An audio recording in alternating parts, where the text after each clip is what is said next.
तर यानंतरची बातमी आहे, शरद पवार यांनी केलेल्या वक्तव्याची अनुकूल वातावरण असेल तिथूनच अजित पवार लढतील असं सूचक वक्तव्य शरद पवार यांनी केलंय।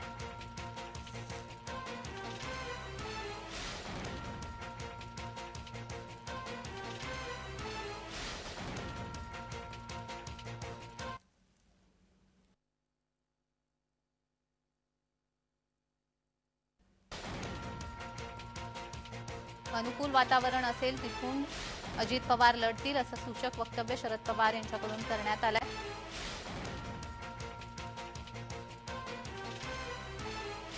असं आहे की प्रत्येक व्यक्ती जे सार्वजनिक जीवनाचे राजकारणात निवडणुकीला सामोरं जाण्याची भूमिका त्यांनी बजावलेली असते, त्याला आपला निर्णय घ्यायचा अधिकार आहे। त्यांना जिथं अनुकूल वातावरण वाटत असेल तिथे जनतेने करतात। आता यांच्या मनात नक्की काय मला माहिती नाही।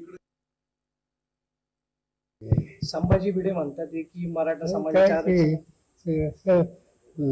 संभाजी भिडे ह्याच्या काय कॉमेंट करण्याच्या माहितीची माणसं काही प्रश्न विचारतात आणि म्हणून तुम्हाला भेटायची नाही, म्हणजे हवी असेल प्रश्न इथे विचारतात।